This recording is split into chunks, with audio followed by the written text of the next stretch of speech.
दोस्तों, एक छोटी सी फैमिली होती है जो कि एक मियाँ बीवी, एक बेटा और बेटी पर मुश्तमिल होती है। बेटा है जो है उसकी उम्र जो तकरीबन 10 से 11 साल की होती है और जो बेटी है 5 से 6 साल के दरमियान की होती है। दोनों बच्चे स्कूल गोइंग होते हैं और एक सुबह जो है बच्चा तो तैयार हो जाता है स्कूल के लिए। बच्ची जो है वो बिस्तर में ही होती है और वो रोती है और वो स्कूल जाने से जो है ना वो इनकारी होती है। पेरेंट्स जो होते हैं, जो ज़ाहिर बात है स्कूल को देर हो रही होती है, तो वो जो है थोड़ा एग्रेशन का और गुस्से का भी इजहार करते हैं कि आखिर क्या ऐसा माजरा हो गया कि बच्ची जो है स्कूल जाने के लिए तैयार नहीं है। दोस्तों, मैं आपको वीडियो के आखिर में बताऊंगा कि आखिर जो है बच्ची इस तरह से बिहेव क्यों कर रही थी और ये सारा मामला हल कैसे हुआ। तो दोस्तों, आज की जो वीडियो का मौजू है वो है बच्चों का ज़िद्दी होना। इस वीडियो में सबसे पहले आप ये जान पाएंगे कि हम ज़िद्दी बच्चा किसको कहते हैं। दूसरे नंबर पर जब बच्चा ज़िद करता है तो पेरेंट्स का रिस्पॉन्स क्या होता है। तीसरे नंबर पर आखिर बच्चे ज़िद करते क्यों हैं, उनकी वजूहात क्या हैं। और आखिर में हम ये जानेंगे कि हम बच्चों के ज़िद को कैसे ख़त्म कर सकते हैं या कैसे उनको डील कर सकते हैं। तो आए दोस्तों, ये जानते हैं कि आखिर ज़िद्दी बच्चा हम किसको कहते हैं। आपने ये अक्सर नोट किया होगा कि कुछ बच्चे जो होते हैं वो कोई बात मानने के लिए तैयार नहीं होते। वो जो है ना ज़िद पकड़ लेते हैं, वो एक बात पर अड़ जाते हैं, वो आपसे आर्ग्यूमेंट्स करते हैं, वो डिसिप्लिन को वायलेट करते हैं, वो इरिटेशन शो करते हैं, वो एग्रेशन शो करते हैं, वो जो है ना वालिदैन से बार बार किसी चीज़ की तलब करते हैं, वो एक फिक्सेशन का साइन जो शो करते हैं और वो अपनी बात से हटने के लिए हरगिज़ तैयार नहीं होते। चाइल्ड साइकोलॉजी इस किस्म के रवैयों को और बच्चों को स्टबर्न बच्चे करार देती है और उसको उर्दू में हम ज़िद्दी बच्चे कहते हैं।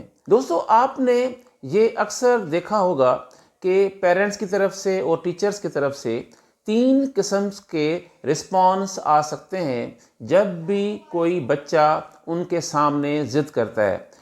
पहले नंबर पर पेरेंट्स जो हैं बच्चे का ज़िद एकदम से मान लेते हैं और अगर वो कोई खिलौने की डिमांड कर रहा है तो उसको एकदम से खिलौना दिला देंगे। अगर कोई चाहता है कि स्कूल ना जाए तो बोलेंगे आप कोई बात नहीं, अब स्कूल ना जाओ। वो अगर वो पढ़ना नहीं चाहता तो उसको कहते हैं कि आप बेशक ना पढ़ें। और इस तरह से वो पेरेंट्स रेडी बने होते हैं कि बच्चा ज़िद करे और वो बच्चे की बात मान ले। पेरेंट्स के जहन में यही होता है कि वो उनका बच्चा जो है वो रोए ना, वो तंग ना हो। क्योंकि बच्चा जब रोता है या परेशान होता है या ज़िद करता है तो पेरेंट्स जो है ना अंदर से जो है ना वो कुढ़ रहे होते हैं और परेशान होते हैं और उनकी कोशिश होती है कि उनकी परेशानी जो है बच्चों के ज़िद पूरे करने से अगर पूरी हो जाती है तो ये उनके लिए एक सस्ता सौदा होगा।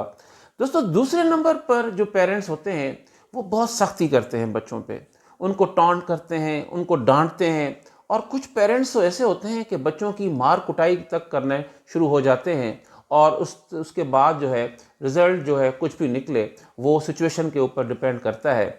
और तीसरे नंबर पर पेरेंट्स या टीचर ऐसे होते हैं कि वो इनडिफरेंट होते हैं, वो बच्चों की ज़िद को या एक्टिविटीज़ को इग्नोर कर देते हैं। तो अगर हम चाहते हैं कि हम अपने बच्चे के इस एटीट्यूड को हम सक्सेसफुली हैंडल करें तो सबसे पहले हमें उस ज़िद की वजह जाननी होगी, रूट कॉज जाननी होगी। 1 पे जो वजह आती है वो जेनेटिक होती है, वो इनहेरिटेंस की या मोरूसी होती है। बच्चों के जेनेटिक एतबार से नस्ल सर नस्ल जो है कुछ पर्सनैलिटी प्रॉब्लम्स होते हैं जिनकी वजह से जो बच्चे होते हैं वो इनबॉर्न ज़िद्दी होते हैं।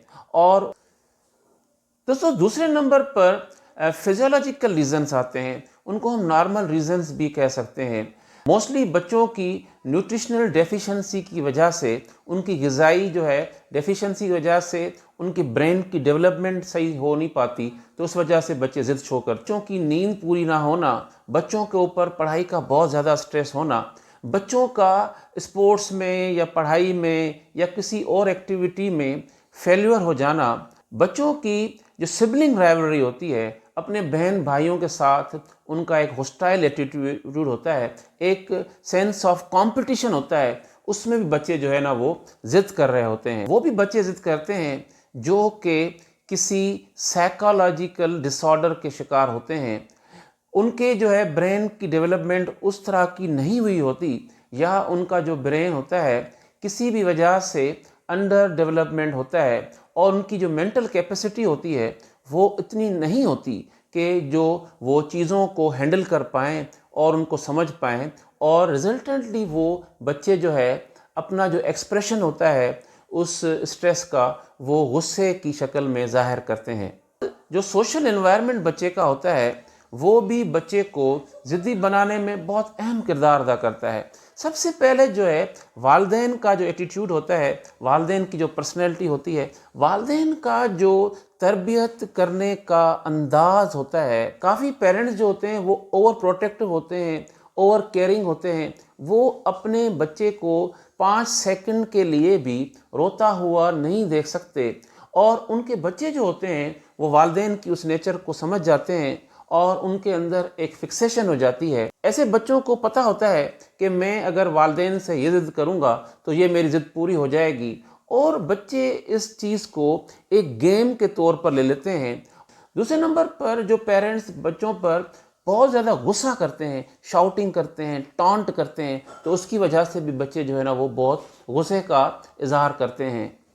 دوستو، اگر آپ چاہتے ہیں کہ آپ کے بچے کا ضد ختم ہو جائے یا کم ہو جائے تو سب سے پہلے آپ بچے کی خوراک پوری کریں، اس کے بعد اس کی جو نیند ہے اس کو آپ جو ہے نا پورا کریں۔ تو انشاءاللہ اگر کوئی بچہ ضد کرتا ہے تو اس کو آپ کیئرفلی سنیں کہ وہ کیا کہنا چاہتا ہے، اس کو آپ اگنور نہ کریں، اس کو آپ شاؤٹ نہ کریں، اس کی بات کو سنیں، ساری سچویشن کو آبزرو کریں، بچے کو پازیٹیو ری انفورسمنٹ دیں، اس کو بچے کو چوائسز دیں، اور بچے کو جو ہے نا اس کے آپ ڈائلاگ کریں، بچے سے ڈسکشن کریں، اس کو کام ڈاؤن کریں۔ اگر آپ بچے کے ساتھ طاقت کا استعمال کریں گے، زور کا استعمال کریں گے، آپ چاہیں گے کہ میں اپنے شاؤٹ کے بنیاد پر یا اپنی طاقت کی بنیاد پر بچے کا میں ضد ختم کر دوں گا، تو یہ آپ کی غلط فہمی ہے۔ دوستو، اب میں آپ کو بتاتا ہوں کہ جو بچے نے صبح کو اسکول نہ جانے کی ضد پکڑی ہوئی تھی اس کی وجہ کیا تھی۔ دوستو، قصہ اس طرح تھا کہ وہ دونوں بچوں نے اسکول جانا تھا، تو دونوں کی عموماً جو ہے وہ اسکول کی ڈریس ہوتی ہے۔ اس میں سے جو بچہ تھا، سن جو تھا، اس نے اس دن جو ہے اسپورٹ ڈریس یا گھر کی ڈریس کوئی پہننے جانی تھی، اسکول میں کوئی فنکشن تھا۔ تو بچی نے کیا کیا کہ وہ جب تھوڑا سا اٹھی نا، اس نے دیکھ لیا کہ میرا بھائی جو ہے وہ گھر کی ڈریس جو ہے وہ اسکول پہن کے جا رہا ہے، تو اس کے بھی دل میں آیا کہ میں بھی جو ہے نا وہ اسکول کی ڈریس نہیں پہن کے جاؤں گی، یونیفارم، میں بھی گھر کی ڈریس پہننے جاؤں گی۔ اس نے دیکھ لیا، اب پیرنٹس کو تو یہ بات پتہ ہی نہیں تھی، اب وہ جو لیٹی ہوئی تھی اور دیکھ رہی ہے کہ نا وہ کیا ہو رہا ہے، اب وہ کہہ رہی کہ میں اسکول نہیں جاؤں گی، یہ وہ ضد کر رہی ہے۔ اب پیرنٹس کو بات سمجھ میں نہیں آئی کہ یہ ہو کیا رہا ہے۔ تھوڑی دیر کے بعد جو ہے اس چیز کو آبزرو کیا گیا کہ آخر وجہ کیا ہے۔ ماما پاپا نے پوچھا تو اس نے بتایا کہ بھائی جو ہے نا وہ اس طرح کی ڈریس پہن کے جا رہا ہے، اور یہ تو میں نے بھی یہ ڈریس پہنی۔ تو پیرنٹس نے کہا کوئی بات نہیں ہے، آپ بھی گھر کی ڈریس پہن لو۔ جب پیرنٹس نے یہ بات کہی، بچی خوش ہو گئی اور اس نے ڈریس پہن کے وہ ہنسی خوشی کھانا کھا کے وہ اسکول چلی گئی۔ یہ ایک چھوٹا سا انسیڈنٹ ظاہر کرتا ہے کہ ہمیں چاہیے کہ ہم بچے کی جو ضد ہے اس کی وجہ تلاش کریں، اس کو کیئرفلی سنیں اور اس کا حل تلاش کریں۔ اور اگر ہم بچے کے ساتھ خود بھی ضدی بن جائیں گے تو دو ضدیں مل کر آخر میں ملٹیپلائی ہو کر از ایکول ٹو نقصان کی شکل میں ہی ہمیں رزلٹ ملے گا۔ مجھے امید ہے کہ آپ کو میری چھوٹی سی کاوش ضرور پسند آئی ہوگی۔ آپ میرے چینل کو ضرور سبسکرائب کریں گے، شیئر بھی کریں گے اور اپنا فیڈ بیک بھی دیں گے۔ بہت شکریہ۔